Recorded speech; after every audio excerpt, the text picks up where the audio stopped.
Last video का सारांश, recap of the previous videos. पिछले वीडियो में हम लोगों ने साना साना हाथ जोड़ी पाठ की कहानी में देखा था कि कैसे लेखिका मधु काकड़िया और उनके दोस्त सिक्किम की राजधानी गंगटोक से लायुंग पहुंचती है। उन्हें युमथांग पहुंचने के लिए रात में लायुंग में रुकना था। तो चलिए लेखिका मधु काकड़िया की इस यात्रा को आगे बढ़ाते हैं। उसी लायुंग में हम ठहरे थे। तीस्ता नदी के तीर पर बसे लकड़ी के एक छोटे से घर में मुंह हाथ धोकर मैं तुरंत ही तीस्ता नदी के किनारे बिखरे पत्थरों पर बैठ गई थी। सामने बहुत ऊपर से बहता झरना नीचे कलकल बहती तीस्ता में मिल रहा था। मध्यम मध्यम हवा बह रही थी। पेड़ पौधे झूम रहे थे। गहरे बादलों की परत ने चांद को ढक रखा था। बाहर परिंदे और लोग अपने घरों को लौट रहे थे। वातावरण में अद्भुत शांति थी। मंदिर की घंटियों सी, घुंघरुओं की रुनझुनाहट सी आंखें अनायास भर आई। ज्ञान का नन्हा सा बोधिसत्व जैसे भीतर उगने लगा। वही सुख, शांति और सुकून है जहां अखंडित संपूर्णता है। पेड़ पौधे, पशु और आदमी सब अपनी अपनी लय, ताल और गति में हैं। हमारी पीढ़ी ने प्रकृति की इस लय, ताल और गति से खिलवाड़ कर अक्षम्य अपराध किया है। हिमालय अब मेरे लिए कविता ही नहीं, दर्शन बन गया था। लायुंग की शाम, अर्थ और व्याख्या। लेखिका मधु काकड़िया लायुंग नाम की एक बहुत ही छोटी और शांत बस्ती में रुकी थी, जो आसमान छूते पहाड़ों के नीचे और तीस्ता नदी के किनारे बसी हुई थी। वहां शहर की भाग दौड़ बिल्कुल नहीं थी। लेखिका नदी के पास पत्थरों पर बैठ जाती है और वहां के शांत और सुंदर माहौल को महसूस करती है। सामने एक झरना बहुत ऊपर से बह रहा था और उसका पानी नीचे बहती तीस्ता नदी में मिल रहा था। हल्की हल्की हवा चल रही थी और पेड़ पौधे हिल रहे थे। आसमान में गहरे बादल छाए हुए थे जिससे चांद छिप गया था। शाम हो चुकी थी। पक्षी और लोग अपने घरों की ओर लौट रहे थे।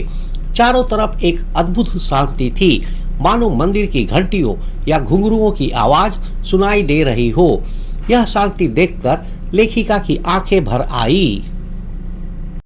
लेखिका को यहाँ बैठकर एक बहुत बड़ी सीख मिलती है। उन्हें समझ आता है कि सच्चा सुख और शांति वही है जहाँ सब कुछ प्रकृति के साथ तालमेल में है। पेड़ पौधे, जानवर और इंसान सब अपनी अपनी धुन में एक साथ रहते हैं। लेखिका कहती है कि हम जैसे इंसानों ने प्रकृति के इस तालमेल के साथ बहुत खिलवाड़ किया है, जो कि एक बहुत बड़ी गलती है। वे महसूस करती है कि हिमालय उनके लिए अब सिर्फ एक सुंदर कविता नहीं, बल्कि जीवन जीने का एक तरीका, दर्शन बन गया है। अंधेरा होने के पहले ही किसी प्रकार डगमगाती शिलाओं और पत्थरों से होकर तीस्ता नदी की धार तक पहुंची। बहते पानी को अपनी अंजुली में भरा तो अतीत भीतर धड़कने लगा, स्मृति में कौंधा।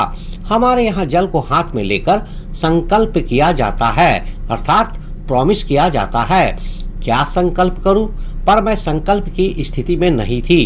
भीतर थी एक प्रार्थना, एक कमजोर व्यक्ति की प्रार्थना। भीतर का सारा हलाहल, हलाहल मतलब विष, अंदर में जितनी भी बुराइयां हैं, सारी तामसिकताएं बह जाएं। तामसिकताएं अर्थात जितनी बुरी भावना। इसी बहती धारा में रात धीरे धीरे गहराने लगी। हिमालय ने काला कंबल ओढ़ लिया था। जितेन ने लकड़ी के बने खिलौने से उस छोटे से गेस्ट हाउस में गाने की तेज धुन पर जब अपने संगी साथियों के साथ नाचना शुरू किया, तो देखते देखते एक आदिम रात्रि की महक से परियों की कहानी सी मोहक वह रात महक उठी। मस्ती और मादकता का ऐसा संक्रमण हुआ कि एक एक कर हम सभी सैलानी गोल गोल घेरा बनाकर नाचने लगे। मेरी 50 वर्षीय सहेली मनी ने कुमारियों को भी मात करते हुए वो जानदार नृत्य प्रस्तुत किया कि हम सब अवाक उसे ही देखते रह गए। कितना आनंद भरा था उसके भीतर, कहां से आता था इतना आनंद। लायुंग की रात, अर्थ और व्याख्या। लेखिका मधु काकड़िया बताती है कि अंधेरा होने से पहले ही वे बड़ी मुश्किल से पत्थरों से होकर तीस्ता नदी के पानी तक पहुंचती है। जैसे ही वे अपनी अंजलि में पानी भरती है, उन्हें अपने अतीत की याद आती है। हमारे यहाँ हाथ में पानी लेकर कोई संकल्प प्रॉमिस किया जाता है, लेकिन लेखिका के मन में कोई संकल्प नहीं था। उनके मन में बस एक प्रार्थना थी। वे प्रार्थना करती है कि नदी के इस बहते पानी में उनके अंदर की सारी बुराइयां और अहंकार बह जाए। वे चाहती है कि उनका मन साफ हो जाए। धीरे धीरे रात हो जाती है और हिमालय ऐसा लगता है मानो उसने एक काला कंबल ओढ़ लिया हो। तभी उनके गाइड जितेन ने लकड़ी के बने खिलौने से उस छोटे से गेस्ट हाउस में गाने की तेज धुन पर अपने दोस्तों के साथ नाचना शुरू कर दिया। यह देखकर सभी यात्री भी अपने आप को रोक नहीं सके और गोल गोल घेरा बनाकर नाचने लगते हैं। लेखिका मधु काकड़िया की 50 साल की सहेली मनी ने भी ऐसा शानदार डांस किया कि सब लोग हैरान रह गए। लेखिका यह देखकर सोचती है कि उसके दोस्त मनी के अंदर इतनी खुशी और आनंद कहां से आता है। यह सवाल उनके मन में रह जाता है। यह दिखाता है कि कैसे पहाड़ों में लोग मुश्किलों के बावजूद भी खुश रहना जानते हैं। लायुंग की सुबह बेहद शांत और सुरम्य तीस्ता नदी की शांत धारा के समान ही कल कल कर बहती हुई। अधिकतर लोगों की जीवन का साधन पहाड़ी आलू, धान की खेती और दारू का व्यापार। सुबह मैं अकेले ही टहलने निकल गई थी। मैंने उम्मीद की थी कि यहाँ मुझे बर्फ मिलेगी, पर अप्रैल के शुरुआती महीने में यहाँ बर्फ का एक कतरा भी नहीं था।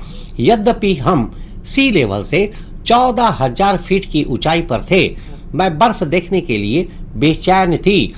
हम मैदानों से आए लोगों के लिए बर्फ से ढके पहाड़ किसी जन्नत से कम नहीं होते। लायुंग की सुबह, अर्थ और व्याख्या।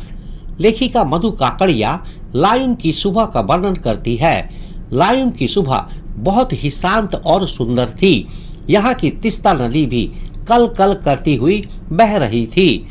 लायुंग के ज्यादातर लोग पहाड़ी आलू, धान की खेती और दारू शराब का व्यापार करके अपना जीवन बिताते हैं। लेखिका सुबह अकेले टहलने निकल जाती है। वह सोचती है कि यहाँ उन्हें बर्फ देखने को मिलेगी, क्योंकि वे समुद्र तल से 14,000 फीट की ऊंचाई पर थी। लेकिन अप्रैल की शुरुआत में भी वहाँ बर्फ का एक टुकड़ा भी नहीं था, जिससे वह निराश हो गई।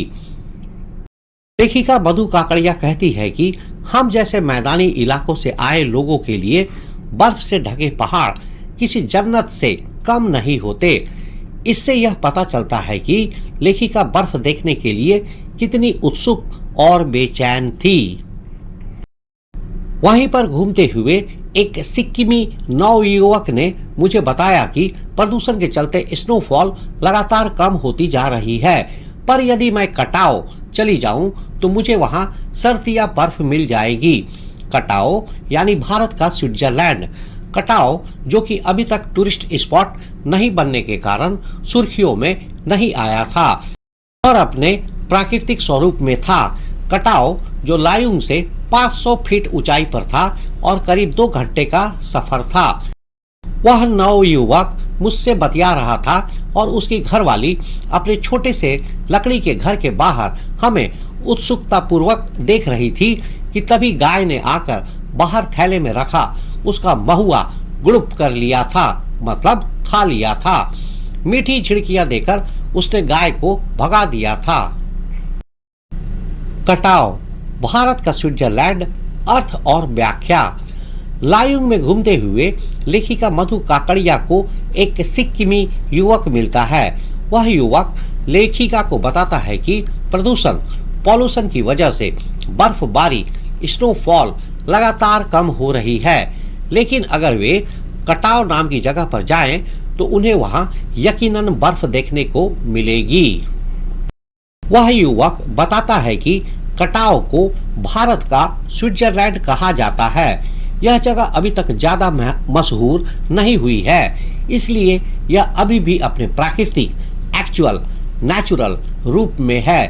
कटाओ लायुंग से 500 फीट ज्यादा ऊंचाई पर था और वहां पहुंचने में लगभग 2 घंटे लगते थे।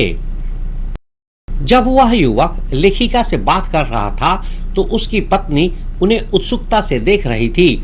तभी एक गाय आती है और बाहर रखे एक थैले में से उसका महुआ खा जाती है। युवक की पत्नी प्यार भरी डांट के साथ गाय को भगा देती है। इससे यह पता चलता है कि लेखिका बर्फ देखने के लिए कितनी बेताब और उत्सुक थी और उन्हें एक नई जगह कटाव के बारे में पता चलता है। साथ ही यह छोटी सी घटना गाय वाली किस्सा वहां के लोगों की सादगी और उनके जीवन को भी दिखाता है। तो यह लीजिए, लेखिका को इतनी दूर आने के बाद पता चलता है कि उन्हें युमथांग में बर्फ देखने को नहीं मिलेगी। बेचारी लेखिका गंगटोक से ही बर्फ देखने की उम्मीद से चली आ रही थी और बर्फ देखने के नाम पर काफी उत्सुक और बेताब थी। यहाँ तक कि वह यहाँ लायुंग में भी बर्फ खोज रही थी जो उन्हें नहीं मिली। अब लेखिका मधु काकड़िया क्या करेगी? क्या वह वापस लौट जाएगी या वह युमथांग आगे जाएगी? जैसा कि नव युवक ने बताया कि युमथांग में बर्फ नहीं मिलेगी, तो इसके बावजूद भी क्या वह युमथांग जाएगी या फिर कुछ और करेंगी? देखते हैं अगले वीडियो में। लेखिका की यात्रा जारी है। मल्टीपल चॉइस क्वेश्चंस, MCQ, बहुविकल्पीय प्रश्न। प्रश्न 1, रात के समय लायुंग में लेखिका को क्या महसूस हुआ? शहर की चहल पहल, मंदिर की घंटियों और घुंघरुओं जैसी शांति, तेज हवा और तूफान, लोगों का शोर शराबा। सही उत्तर, मंदिर की घंटियों और घुंघरुओं जैसी शांति। प्रश्न संख्या 2, लेखिका ने तीस्ता नदी के पानी को अंजलि में भरकर क्या प्रार्थना की? उनके जीवन में धन दौलत आए, उनका सारा अहंकार और बुराइयां बह जाए, वे हिमालय में हमेशा रह पाए, वे जल्द ही बर्फ देख सके। सही उत्तर, उनका सारा अहंकार और बुराइयां बह जाए। प्रश्न संख्या 3, लेखिका की 50 वर्षीय सहेली मानी का डांस देखकर लेखिका ने क्या सोचा? वह नाचने में अच्छी नहीं है, इतनी उम्र में भी उसके अंदर इतना आनंद कहां से आता है? उसे और मेहनत करनी चाहिए, वह बाकी लोगों से अच्छा नहीं नाच पाई।